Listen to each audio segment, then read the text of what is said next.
বিহান শান্ত গলায় মুক্তিকে বলে, তোমার জন্য নোবেল ফিউচার অফ কলেজ থেকে প্রতি মাসে টাকা পাঠানো হবে। মুক্তি কষ্ট চাপা দিয়ে উত্তর দেয়, তোরাই যখন আমার সঙ্গে আর কোনো সম্পর্কই রাখবি না, তখন এই টাকাটা নিয়ে আমি কি করব?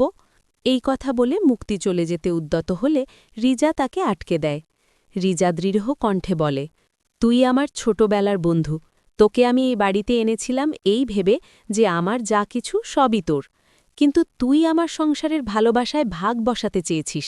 কাউকে ভালোবাসা অপরাধ নয়, কিন্তু সেই ভালোবাসা পাওয়ার জন্য কাউকে মেরে ফেলা, সেটা আইনের চোখেও অপরাধ। একটু থেমে রিজা বলে, অখিলেশকে আমার কাছ থেকে কেড়ে নিতে হবে না। আমি ওকে অনেক আগেই মুক্তি দিয়ে দিয়েছি। আমি শুধু চাই এই বাড়িতে সবাই আগের মতো শান্তিতে থাকুক। এই সময় মুক্তি হঠাৎ অখিলেশের হাত ধরে টেনে নেয়। মুক্তির হাতের উপর হাত রেখে বলে, তোরা সবাই শুধু ভালো থাক, এইটাই আমি চাই। ঠিক তখন ঋতজা সবার সামনে বলে, অনেক দুঃখ কষ্ট হয়ে গেছে, এবার আমি চাই এই বাড়িতে সবাই আনন্দ করুক। সামনেই তো বিহানের জন্মদিন। পাশ থেকে মেঘ উৎসাহ নিয়ে বলে, আমরা তো বড় করে সেলিব্রেট করব। এমন সময় মোনালিসা আর শ্রেষ্ঠা সেখানে এসে প্রশ্ন করে, কিসের সেলিব্রেশন? আমি তো শুনলাম আপনার শরীর খুব খারাপ। ঋতজা অবাক হয়ে বলে, আপনি জানলেন কি করে? মোনালিসা মনে মনে ভাবে, আমি তো মাকে বলেছিলাম এখানে আসার কথা। ঋতজা শ্রেষ্ঠাকে আশ্বস্ত করে বলে, আমি ঠিক আছি, বিহানের জন্মদিন নিয়েই কথা হচ্ছিল। আমি বাড়ি গিয়ে সবাইকে নিজে নিমন্ত্রণ করে আসব। তারপর মোনালিসার দিকে তাকিয়ে বলে, এবার একটু পড়াশোনায় মন দাও, দাদুর সব কথায় কান দিও না, এতে তোমারই ভালো হবে।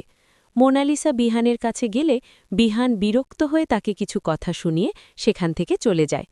পরের দিন মুক্তি রেগে গিয়ে ঋতজার কম্পাসের উপর চিৎকার করে। অখিলেশ ধীরে বলে, আমাকে ক্ষমা করে দাও, সবার সামনে আমি কিছু বলতে পারিনি। মুক্তি কাঁপা গলায় বলে, কম্পাস আমাকে পোকামাকড় খাইয়ে ভয় দেখিয়েছে, বলেছে আমাকে মেরে ফেলবে। আমি কম্পাসকে ছাড়ব না। অখিলেশ হতাশ হয়ে বলে, কিন্তু ঋতজাকে তো এখন এই বাড়ি থেকে বের করা যাবে না, উকিলের কথা তো শুনেছই। অন্যদিকে মেঘ কম্পাসকে বলে, বিহানের জন্য কেক বানাও।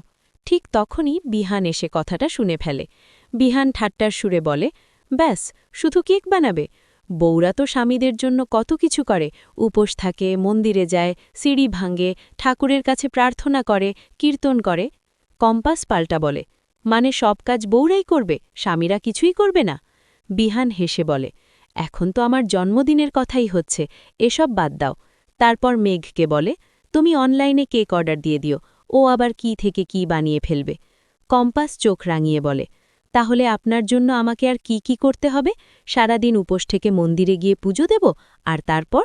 বিহান মুচকি হেসে বলে, ওহ, সে তো লম্বা লিস্ট।